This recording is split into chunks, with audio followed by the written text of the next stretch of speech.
ونعوذ بالله من شرور أنفسنا ومن سيئات أعمالنا.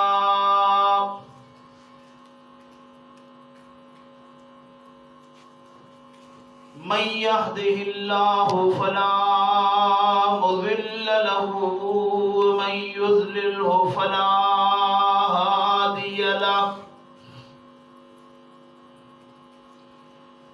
ونشهد أن لا إله إلا الله وحده لا شريك له. ونشهد أن محمدا عبده ورسوله. أما بعد فإن خير الحديث كتاب الله وخير الهدي هدي محمد صلى الله عليه وسلم وشر الأمور محدثاتها وكل محدثة بدعة وكل بدعة ضلالة وكل ضلالة في النار. فأعوذ بالله من الشيطان الرجيم. بسم الله الرحمن الرحيم. يا أيها الرسول لا يحزنك الذين يسارعون في الكفر من الذين قالوا آمنا بأفواههم ولم تؤمن قلوبهم ومن الذين هادوا سماعون للكذب سماعون لقوم آخرين لم يأتوك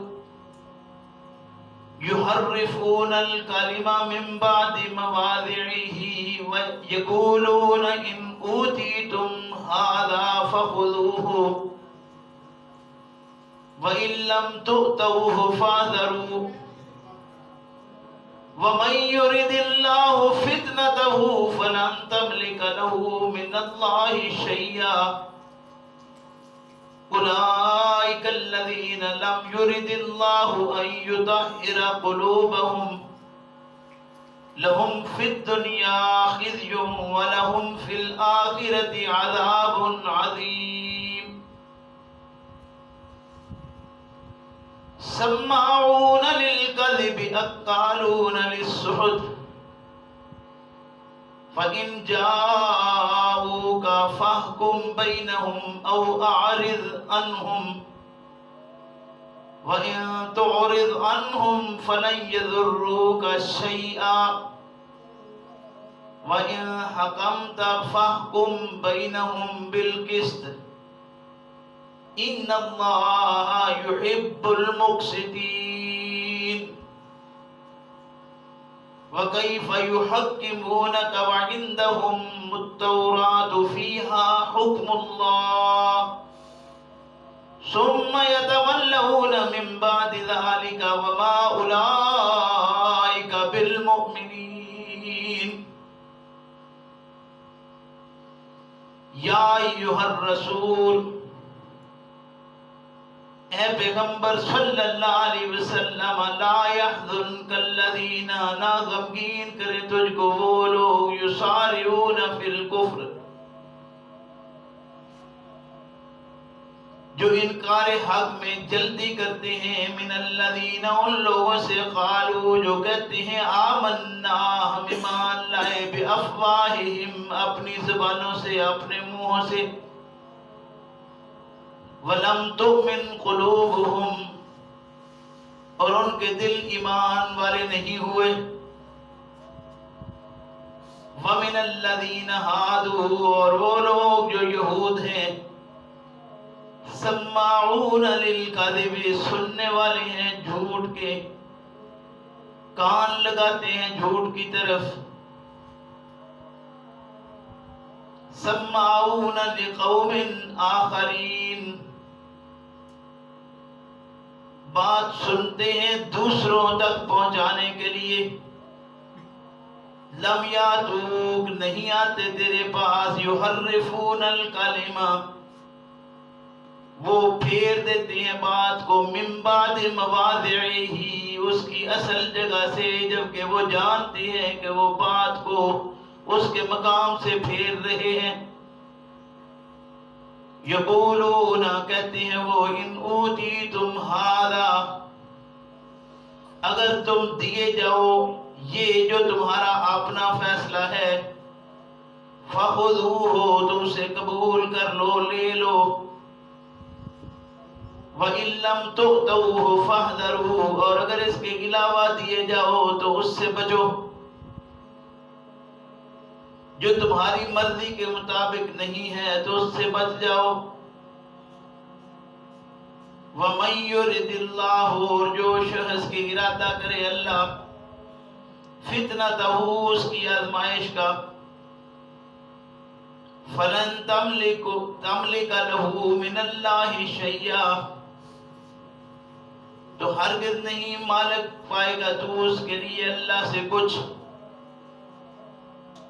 اولئک الذین، یہی لوگ ہیں، لم یرد اللہ، نہیں چاہتا اللہ، ان یطہر قلوبہم، کہ ان کے دلوں کو پاک کرے. لہم فی الدنیا خزی،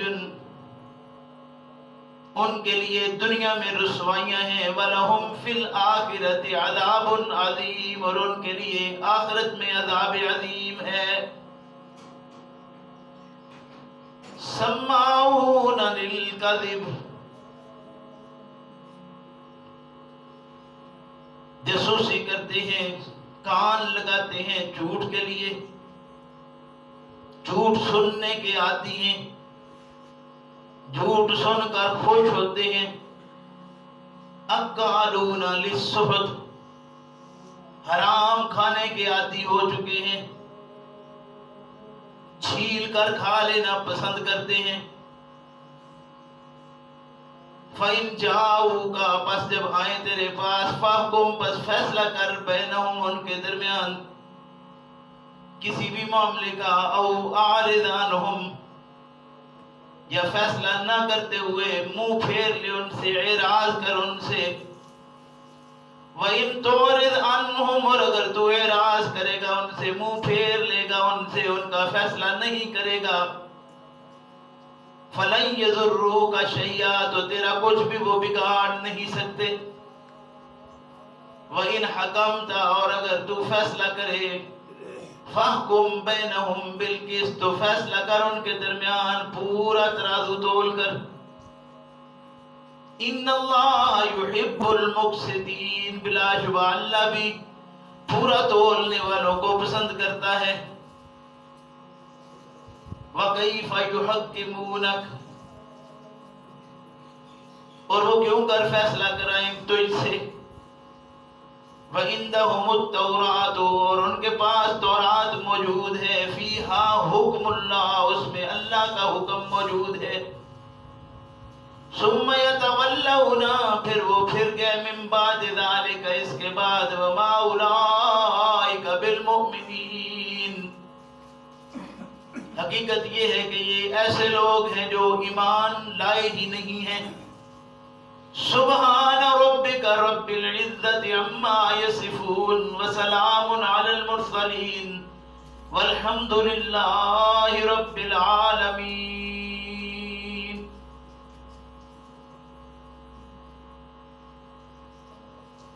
میرے محترم بزرگوں، بھائیوں، آج کے سبق میں 3 آیات کریمات جو مسلسل سبق سورہ المائدہ میں چل رہا ہے، آپ کے سامنے ترجمہ کر کے پیش کی ہیں.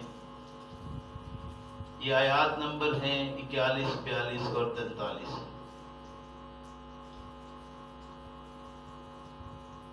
اللہ تبارک و تعالی سے دعا ہے کہ اللہ ہم سب کو قرآن کریم کو صحیح معنوں میں سمجھنے کی توفیق عطا فرمائے، اور سمجھنے کے بعد عمل کی بھی توفیق عطا فرمائے. جیسا کہ آپ جانتے ہیں کہ پیچھے سے جو مضمون ہمارا چل رہا تھا اس میں ذکر ہے اہل کتاب کا، اور اہل کتاب میں دو مشہور قومیں جن کو آپ یہود اور نصارہ کے نام سے جانتے ہیں، درمیان میں بعض آیات جو ہیں وہ کچھ خاص مناسبت سے مضامین آئے ہیں جو ہم بیان کر چکے ہیں، آپ سن چکے ہیں۔ موضوع کو پھر اہل کتاب کی طرف موڑا جا رہا ہے، اور خصوصاً یہود کی طرف، لیکن بتایا یہ جا رہا ہے کہ اہل کتاب کی بات ہے تو بیچ میں ایک تیسرا فرقہ بھی عام طبقہ ہے جسے منافق کہتے ہیں، یعنی وہ لوگ جنہوں نے کلمہ طیبہ پڑھ بھی لیا ہے لیکن حقیقت میں وہ ان کے دل تک ابھی پہنچا نہیں ہے، یعنی وہ ایسے لوگ ہیں کہ جب وہ مسلمانوں میں بیٹھتے ہیں تو اظہار یہ کرتے ہیں کہ ہم مسلمان ہیں، لیکن حقیقت یہ ہے کہ وہ مسلمان نہیں ہیں۔ جب وہ یہود میں یعنی اپنے لوگوں میں، اپنی پارٹی، اپنے گروہ میں جاتے ہیں تو اپنے ہم مذہب یہود میں جا کر وہ اسلام کا مذاق اڑاتے ہیں، ادھر آتے ہیں تو کہتے ہیں ہم تمہارے ساتھ ہیں، اور دوسری طرف جاتے ہیں تو انہیں کہتے ہیں کہ نہیں ہم ساتھ تمہارے ہیں، وہاں سے کچھ باتیں لینے جاتے ہیں اور وہ ہم لے کر آئے ہیں، پھر وہ باتیں مزے لے لے کر سناتے ہیں۔ قوم کے ایسے لوگوں کی شروع سے کبھی کبھی نہ آئی ہے، ہر موقع پر، ہر جگہ پر، ہر مقام پر ایسے لوگ موجود رہے ہیں جو ایسی حرکتیں کرتے رہے ہیں کہ وہ دو طرفہ چال چلتے ہیں۔ قرآن کہتا ہے لا الہ ہؤلاء ولا الہ ہؤلاء، نہ ان کی طرف ہے نہ ان کی طرف ہے، وہ جدھر جاتے ہیں انہی کے ہوتے ہیں۔ کسی مقام پر بھی وہ یہ باور ہی نہیں کرتے کہ ہم کل تک کیا بات کرتے رہے، آج کیا کہہ رہے ہیں۔ ان کا تصور یہ ہے کہ بس جیسا وقت آئے اس وقت کو چل چلاؤ والا معاملہ کرو، ادھر جاؤ تو ان کے ساتھی بن جاؤ، ادھر جاؤ تو ان کے ساتھی بن جاؤ۔ مذہبی جماعتیں ہوں یا سیاسی، ہر موقع پر، ہر جگہ پر، ہر پارٹی اور ہر جماعت کے اندر ایسے لوگ موجود ہوتے ہیں، اور پھر ایسے لوگوں کی ہر جماعت کو ضرورت بھی ہوتی ہے۔ اتنا ہی نہیں ہے کہ وہ کوئی اپنا صرف مقصد حل کر رہے ہوتے ہیں، بلکہ جماعتوں کے مقصد بھی اس سے حل ہوتے ہیں کہ ادھر ادھر کی باتیں ملتی رہتی ہیں۔ لوگوں کو بعض اوقات پتہ بھی ہوتا ہے کہ یہ اوپر نیچے کرنے والے لوگ ہیں، ادھر کچھ اور ادھر کچھ ہے، پھر وہ بچ بچا کر ان سے بات چیت بھی اپنی کرتے ہیں، لیکن پھر بھی ان کو قریب آ کر بیٹھ جائے تو اٹھاتے نہیں، اس لیے کہ ان کو پتہ ہوتا ہے کہ یہاں پاس بیٹھے ہیں کچھ بتا کر جائیں گے۔ تو اللہ رب کریم ارشاد فرماتے ہیں کہ ایسے لوگ اگر آپ کے پاس بھی آئیں تو اے پیغمبر صلی اللہ علیہ وسلم آپ کا دل ان سے دکھے نہیں۔ یہ چالیں چلنے والے ایسے تھے، ہیں اور رہیں گے۔ آج کے سبق میں اللہ رب کریم نے ارشاد فرمایا کہ یا ایھا الرسول، سب سے پہلے تو یہ خطاب جو پیغمبر اسلام صلی اللہ علیہ وسلم کو ہوا، اس بارے میں سمجھ لیجئے کہ قرآن کریم نے یا ایھا الرسول کہہ کر پیغمبر اسلام صلی اللہ علیہ وسلم کو 2 بار خطاب کیا ہے، اور یا ایھا النبی یہ خطاب قرآن کریم کے اندر 12 بار ہوا ہے، اور یا ایھا کے الفاظ جو ہیں یہ ہر بڑا اپنے چھوٹے کو بول سکتا ہے، عربی والے یہ سمجھتے ہیں کہ ایھا کے الفاظ جو ہیں وہ بڑا چھوٹے کو بول سکتا ہے، چھوٹا بڑے کے لیے یہ الفاظ استعمال نہیں کر سکتا۔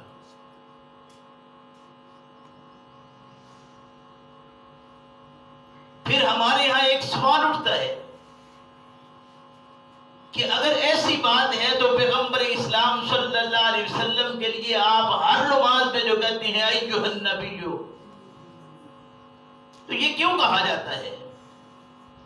دراصل یہ خطاب ہاں اپنی طرف سے نہیں کرتے، بلکہ اللہ رب کریم کی طرف سے دیا ہوا خطاب ہے جو کرتے ہیں۔ کوئی انسان وہ مومن کہلائے اپنے آپ کو اور پیغمبر اسلام صلی اللہ علیہ وسلم کو اس خطاب سے پکارے، اس کا ایمان باقی کہاں رہتا ہے؟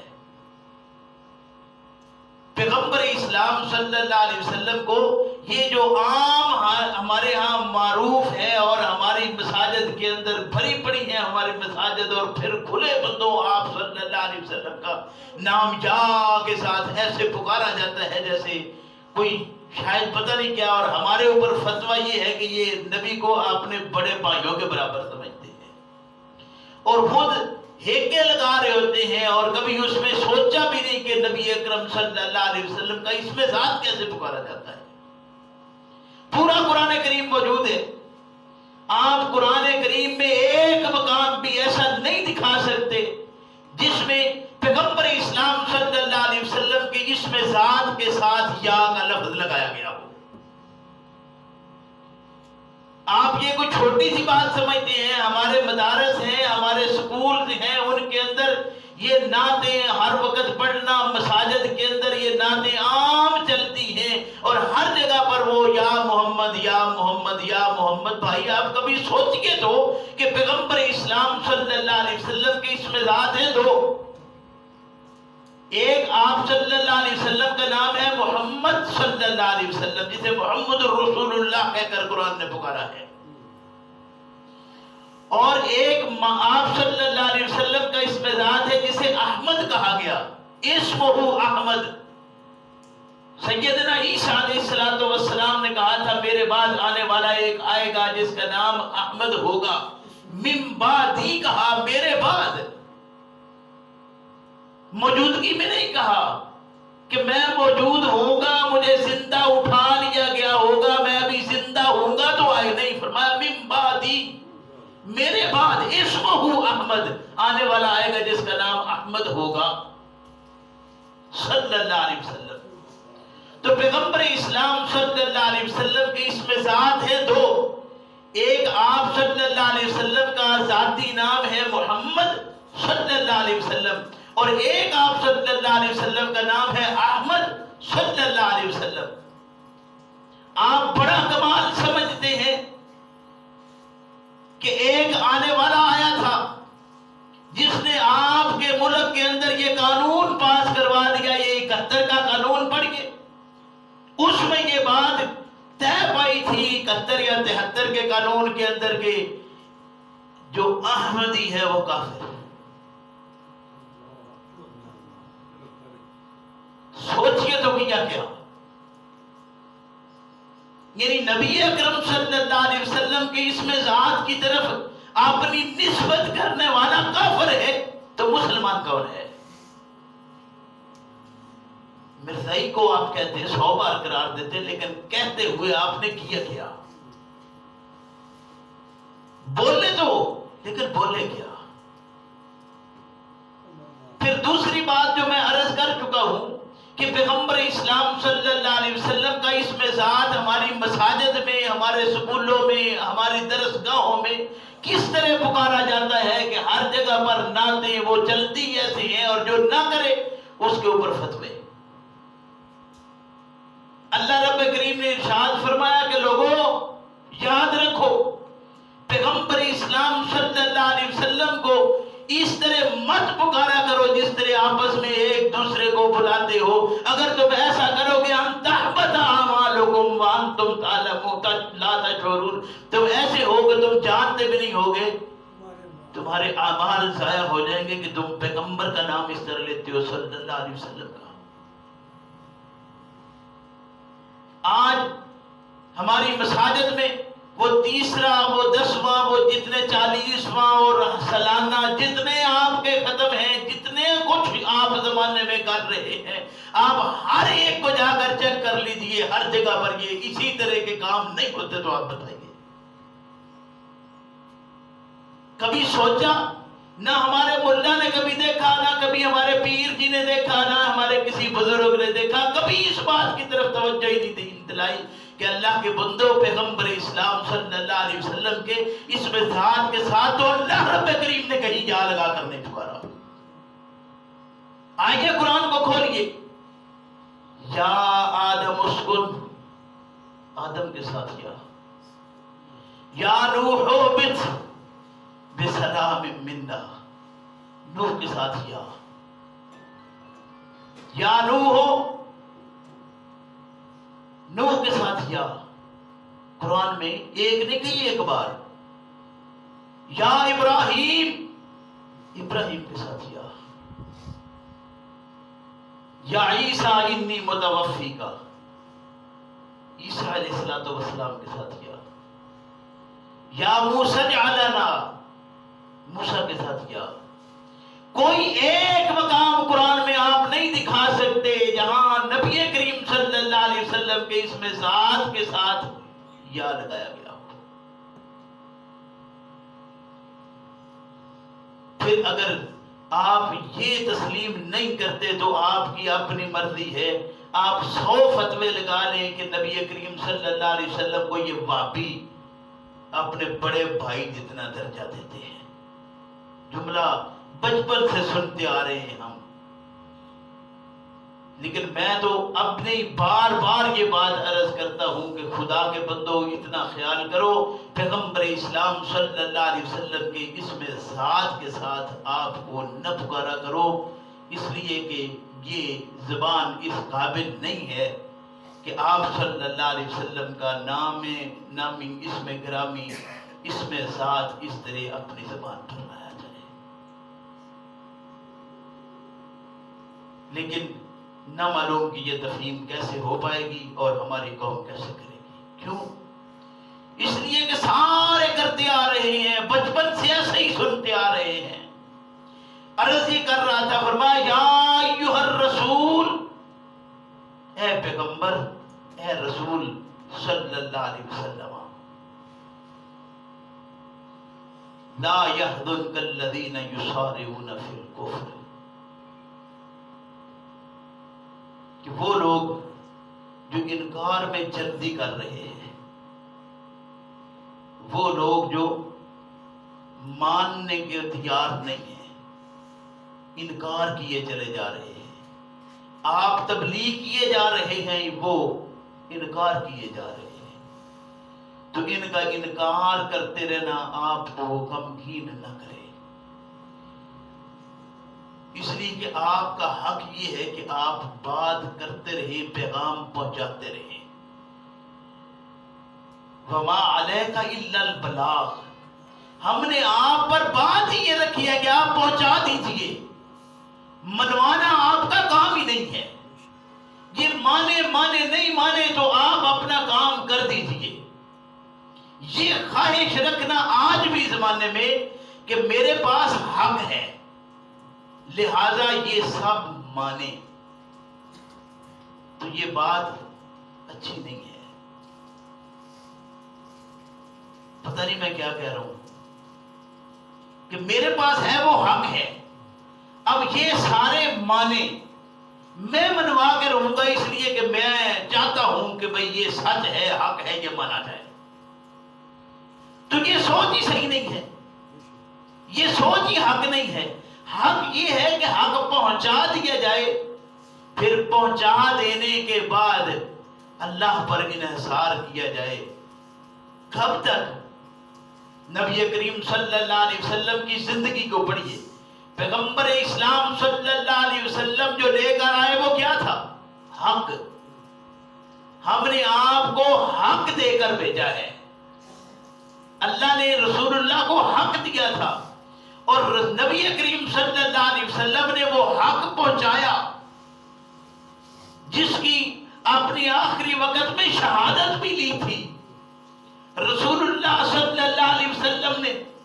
شہادت کی انگلی کھڑی کرتے ہوئے اس وقت پوچھا تھا جب سب نے اس بات کا اقرار کیا کہ ہم تک حق پہنچا ہے، تو پھر فرمایا اللہم اشہد، اللہ کو گواہ کیا تھا اس پر کہ میں نے حق پہنچا دیا ہے۔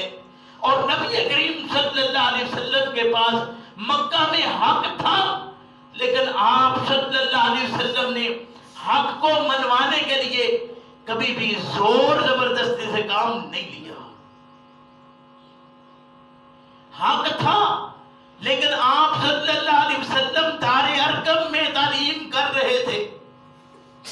یہ وہی مقام تھا جہاں عمر فاروق رضی اللہ عنہ پہنچے تھے۔ عمر اس وقت پہنچا کس لیے تھا؟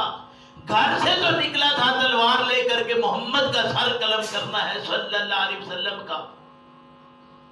راستے میں اللہ رب کریم نے حالات ایسے بدل دیے کہ اب یہ پہنچے ہیں، کہاں پہنچے تھے اس وقت؟ دار ارقم میں۔ اور وہاں پہنچ کر کہا گیا تھا کہ یا رسول اللہ صلی اللہ علیہ وسلم، اب عمر آ گیا ہے تو عمر آپ کو ساتھ لے کے یہاں دبک کر بیٹھنے والا نہیں ہے، بلکہ آپ کو ساتھ لے کے بیت اللہ میں پہنچنے والا ہے۔ پھر عمر جیسی بہادر شخصیت کے ہوتے ہوئے حالات ایسے پیش آئے کہ محمد الرسول اللہ صلی اللہ علیہ وسلم کو مکہ چھوڑنا پڑا ہے۔ جب ہجرت ہوئی تو عمر مسلمان نہیں تھے، لیکن ہجرت کرنے پر مجبور کر دیا گیا۔ حالات اتنے تنگ ہو گئے کہ بالآخر ہجرت کرنا پڑ گئی۔ اللہ کی طرف سے حکم آ گیا، گویا حق بات کو پہنچانا انسان کا حق کتنا ہے کہ اس جگہ سے انسان کو نکال دیا جائے، لیکن وہ حق بیان کرنا نہ چھوڑے۔ لیکن حق کے لیے سختی نہیں۔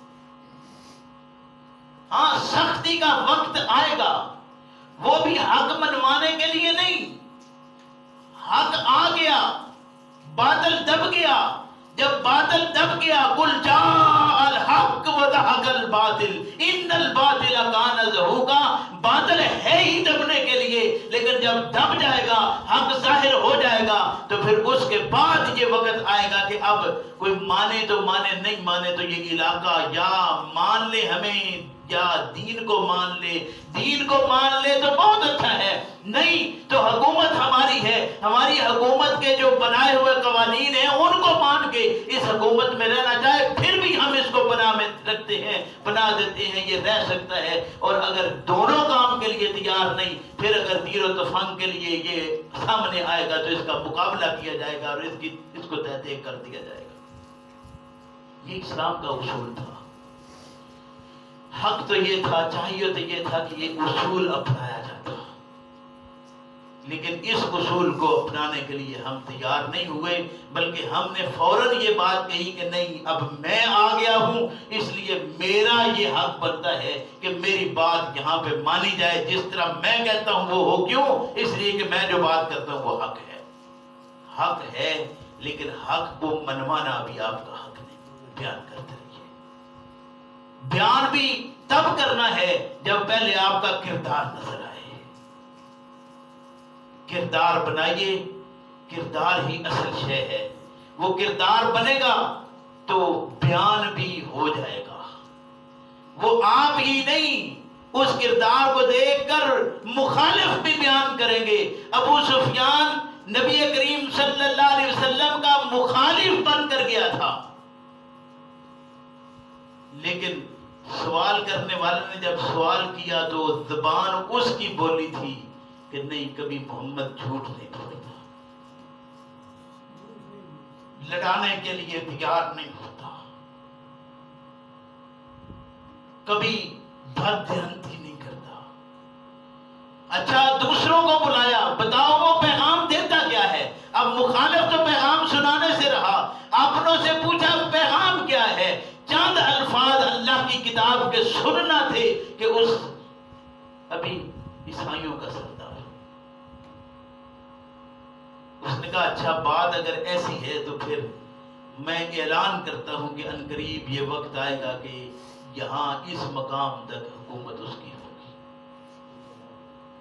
اس لیے کہ جو پیغام لایا ہے، جو پیغام سنا ہے، وہ پیغام کسی عام انسان کا پیغام ہے نہیں۔ یہ وہ کردار ہے پیغمبر اسلام صلی اللہ علیہ وسلم کا کہ مخالف بھی وہ کردار بیان کرنے سے باز آ ہی نہیں سکتے تھے، کیونکہ حق یہی تھا۔ اپنے تو اپنے ہیں، حق تو یہ ہے کہ بیگانے اس کو بیان کرتے، لیکن بیگانے بیان کریں تو پھر مزہ بھی تب ہے کہ وہ کہے کہ ہاں بات کوئی کرنے والا کر۔ یا ایھا الرسول لا یحزنک الذین یسارعون فی الکفر من الذین قالوا آمنا بافواہہم۔ ان لوگوں میں سے وہ لوگ بھی ہیں جو اپنے منہوں سے کہتے ہیں کہ ہم ایمان لائے ہیں، زبان ان کی کہتی ہے کہ ہم یہ اشہد ان لا الہ الا اللہ پڑھتے ہیں، مسلمانوں کے ساتھ دینے کو تیار بیٹھے ہیں، وَلَمْ تُؤْمِنْ قُلُوبُهُمْ، لیکن ان کے دل ایمان والے نہیں ہوئے ہیں۔ فرمایا وَمِنَ الَّذِينَ هَادُوا، ان میں سے یہود بھی ہیں، سَمَّاعُونَ لِلْكَذِبِ، جو ہر وقت جھوٹ کے لیے کان لگائے رکھتے ہیں، یعنی جھوٹ سننا پسند کرتے ہیں۔ یہ اتنے برے ہیں، سماعون للکاذب، جس کو کہتے ہیں کہ یہ جاسوسی کے لیے ہر وقت تیار رہتے ہیں۔ یہ جاسوس کیوں ہیں؟ فرمایا اس لیے سماعون لقوم آخرین، کے یہ دوسری قوم کے لیے بات سنتے ہیں کہ وہاں تک آپ کی بات پہنچائی جائے۔ ان کا مقصد سمجھنا نہیں ہے۔ آپ اندازہ کیجئے کہ انسان کان لگا کے سنتا ہے کب؟ یا تو مجلس میں بیٹھا ہوا وہ کان لگا کے سنتا ہے جس کا دل لگ جائے کہ مجھے یہ بات پتہ چلے، اور انہی کان لگانے والوں میں وہ لوگ بھی ہوتے ہیں جو صرف اس لیے آتے ہیں کہ دوسروں کو جا کر بات پہنچانا ہے تو بات کان تک صحیح پہنچے، وہ بڑی توجہ سے بات سنتے ہیں، لیکن توجہ سے سن کر کرتے کیا ہے؟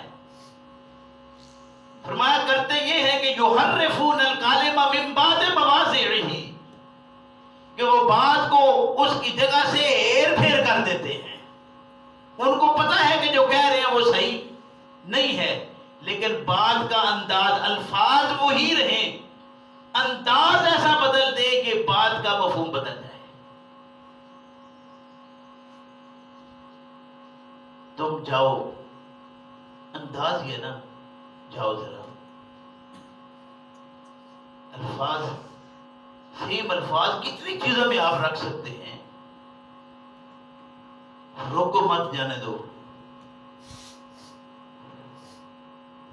جملہ ہی ہے، روکو مت جانے دو، روکو مت جانے دو، سیم الفاظ ہیں، صرف انداز تبدیل کریں، مفہوم بالکل الٹ ہو جائے گا۔ یحرفون الکلم من بعد مواضعہ، اس کلمے کو اس کی جگہ تبدیل کر کے اپنی مرضی کا اس میں مفہوم نکالتے ہیں۔ وہ اس لیے سنتے ہیں، کان اس لیے لگا کے رکھتے ہیں۔ یہ اللہ کی احکام کو اس لیے نہیں سنتے کہ وہ ان احکام کے مطابق عمل کرنا چاہتے ہیں، بلکہ اس لیے سنتے ہیں کہ اپنی احواء اور خواہشات کو اس میں داخل کر کے اپنی مرضی کا مطلب نکال لیں، اپنی خواہش کے مطابق، اپنی مرضی کے مطابق ان احکام کو تبدیل کرنے کا ایک طریقہ کیا ہے انہوں نے۔ یحرفون الکلم من بعد مواضعہ یقولون ان اوتیتم ھذا فخذوہ۔ یہود کے ہاں ایک واقعہ ایسا آیا کہ انہوں نے جب نبی کریم صلی اللہ علیہ وسلم کی حکومت مدینہ طیبہ میں قائم ہو گئی، تو یہ ظاہر ہے کہ یہ مدینہ دارالسلام ہو گیا، یہاں سلامتی سلامتی ہر طرف پھیل گئی۔ اب یہود کے دو قبیلے تھے، ایک بنو نذیر اور ایک بنو قریظہ۔ بنو نذیر وہ قبیلہ تھا جو مال و دولت میں اپنا آپ منوایا ہوا تھا۔ قریظہ بھی یہود تھے لیکن کمزور تھے، اور آج بھی ہوتے ہیں قبائل علاقے میں، جہاں جس کا گڈی چڑھی ہوتی ہے وہ ظاہر ہے اس علاقے میں پھر ان کا نام مقام اپنا ہوتا ہے۔ تو یہ دارالسلام تو بن گیا، پیغمبر اسلام صلی اللہ علیہ وسلم حاکم وقت ہو گئے۔ اب بنو قریظہ اور بنو نذیر دونوں یہود کے قبیلے ہیں۔ بنو نذیر جو ہے وہ مالدار قبیلہ ہے اور بنو قریظہ کمزور ہے۔ ان کا آپس میں ایک معاہدہ چلتا آ رہا تھا پیچھے سے، وہ یہ تھا کہ اگر کوئی شخص بنو نذیر میں سے بنو قریظہ کا مار دے، بنو قریظہ جو کہ کمزور ہے، یعنی مال والے اپنا توس اس طرح جمائے ہوئے تھے کہ وہ صرف 70 جو اس وقت وسق ان کے ہاں چلتا تھا، 70 وسق جو ہے وہ کھجور دے دے تو یہ دیت اس کی ادا ہو گئی۔ لیکن اگر بنو قریظہ میں سے کوئی آدمی بنو نذیر کا مار دے تو چونکہ وہ مالدار قبیلہ ہے، ان کے توس چلتا ہے، تو انہوں نے کہا کہ ہم اس کے بدلے میں جان کے بدلے جان بھی لیں گے، ساتھ 70 اونس جو ہے وہ 70 وسق جو ہے وہ کھجور بھی لیں گے۔ ان کو ڈبل ہے، ان کو وہ صرف ان کا بندہ مر جائے تو اس کے بدلے میں ہمارا بندہ مارا نہیں جا سکتا کیونکہ ہم ڈھیرے لوگ ہیں۔ یہ ایک واقعہ ایسا پیش آ گیا کہ ان کے ہاں ایک قتل کا واقعہ پیش آیا کہ بنو نذیر سے بنو قریظہ کا کوئی آدمی قتل ہو گیا۔ انہوں نے کہا کہ ہم قتل کے بدلے قتل نہیں کریں گے، اپنا بندہ بنو نذیر کا ہم مروائیں گے نہیں، کیونکہ طے تھا ان کے ہاں۔ اب یہ بات چلتی ہوئی ان کی پہنچ گئی پیغمبر اسلام صلی اللہ علیہ وسلم کے پاس، اس لیے کہ آپ صلی اللہ علیہ وسلم اس وقت کے حاکم مقرر ہو چکے ہیں۔ تو بات پہنچنی تھی وہاں پر۔ جب وہاں پہنچی، نبی کریم صلی اللہ علیہ وسلم کے پاس یہ بات لے کر آئے تو ان کی آپس میں ایک بات ہو گئی۔ بڑے لوگ جو ہوتے ہیں وہ اپنی بات کو کسی نہ کسی طریقے سے آگے اندر کھاتے ڈال دیتے ہیں۔ انہوں نے کہا کہ بات یہ ہے کہ آپ بھی یہود ہم بھی یہود ہیں، معاہدہ تو ہمارا پیچھے سے آ رہا ہے آپس میں، بات تو ایسے ہی کرنا چاہیے ہمیں، لیکن ایسا کرتے ہیں کہ چلتے ہیں ابھی محمد الرسول اللہ کے پاس صلی اللہ علیہ وسلم، فیصلہ کرواتے ہیں وہاں سے فیصلہ کرواتے ہیں۔ اور انہوں نے کہا کہ یقولون ان اوتیتم ھذا فخذوہ، اگر تو انہوں نے یہی فیصلہ کیا جو ہمارا ہے تو ہم اس کو قائم رکھیں گے، لیکن اگر ایسا نہ ہوا وَإِن لَمْ تُؤْتُوهُ فَاحْذَرُوا، اگر اس کے خلاف فیصلہ آیا تو ہم کیا کریں گے؟ فَاحْذَرُوهُ، اس فیصلے کو چھوڑ دیں گے۔ کیونکہ اب محمد صلی اللہ علیہ وسلم، یہ بات ہے کہ ایک محاورہ کہاوت ہے کہ وہ کسی کوئی سردار جی تھے، انہوں نے دیکھا ایک سانپ ہے، تو ساتھ ایک مسلمان بیٹھا تھا، تو اس نے کہا مسلے اٹھ کے سانپ مارو، اٹھو سانپ مارو، مسلے اٹھو سانپ مارو۔ تو چلو وہ اٹھا، بیٹے نے پوچھا ابا آپ نے دیکھا سانپ؟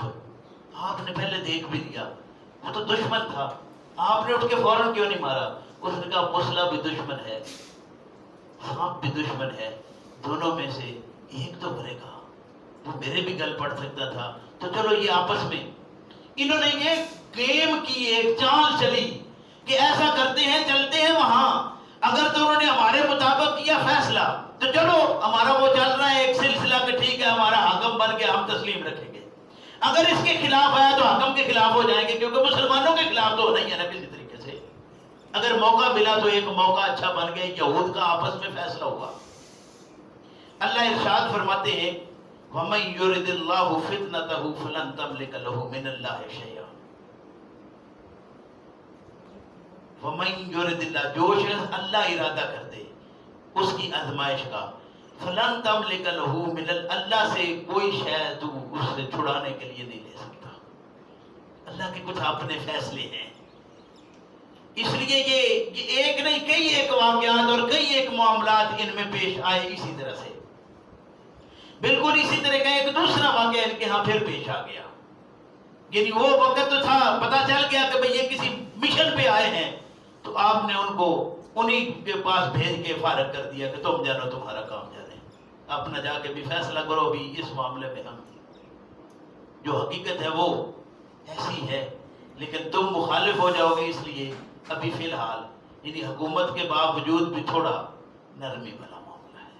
پھر ایک واقعہ ان کے ہاں پیش آ گیا، دوسرا واقعہ یوں ہوا کہ کسی نے یہ زنا کر لیا اور اس کے لیے سزا تھی سنسار کرنے کی۔ یہ واقعہ بھی لے کے یہ آ گئے نبی کریم صلی اللہ علیہ وسلم کے پاس کہ اب یہ واقعہ ہمارے ہاں ایک ہوا، اس کا آپ کیا فیصلہ کرتے ہیں؟ ظاہر ہے ہر بار تو نہیں جانے دیا جاتا نا، دشمن ایک بار دو بار کتنی بار آخر، یعنی ان کا ہر موقع یہ تھا کہ کوئی صورت بنے۔ پیغمبر اسلام صلی اللہ علیہ وسلم نے ان سے پوچھا کہ آپ بتاؤ کہ یہ کعب بن اشرف تھا جو سردار تھے یہودیوں کے، وہ یہ واقعہ لے کر آیا نبی کریم صلی اللہ علیہ وسلم کے پاس اپنا پورا وفد لے کر کہ اب آپ بتائیے کہ اس کے معاملے میں ہم کیا کر سکتے ہیں۔ نبی کریم صلی اللہ علیہ وسلم نے پوچھا کہ ایک ابن سوریہ آپ میں ہے، آپ اس کے متعلق جانتے ہیں؟ انہوں نے کہا ہاں،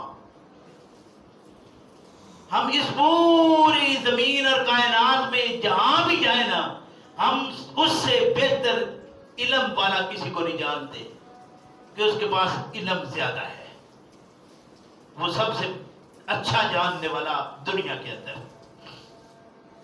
ابن سوریہ۔ آپ صلی اللہ علیہ وسلم نے فرمایا اس کو بلا لو۔ آیا، آپ صلی اللہ علیہ وسلم نے اس کو پوچھا کہ تم تورات کا علم جانتے ہو؟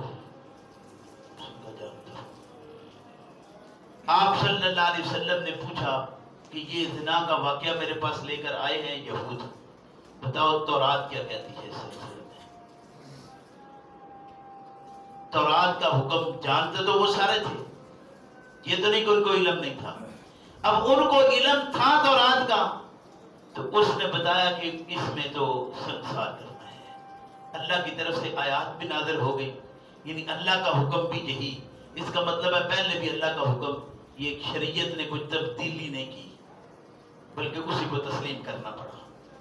تو اللہ ارشاد فرماتے ہیں کہ اولئک الذین لم یرد اللہ ان یطہر قلوبہم، یہ لوگ ہیں لم یرد اللہ، اللہ نہیں ارادہ رکھتا ان یطہر قلوبہم کہ ان کے دل پاک ہوں۔ یہ جو اس طرح کی بات کر رہے ہیں نا، ہر وقت کوئی نہ کوئی بات کر کے لے کے آتے ہیں آپ کے پاس، اللہ نہیں چاہتا کہ ان کے دل پاک ہو جائیں۔ گویا اللہ کی چاہت کا بھی سمجھ آ گئی کہ اللہ کی چاہت کیا ہے، اللہ کیا ارادہ رکھتا ہے۔ ہمارے یہاں کہتے ہیں جی اللہ جو چاہے، اللہ جو چاہے وہ ہوتا ہے، لیکن وہ لوگ جو ہر وقت کسی نہ کسی رکھنے میں رہیں، اللہ نہیں چاہتا کہ ان کے دل پاک ہو جائیں۔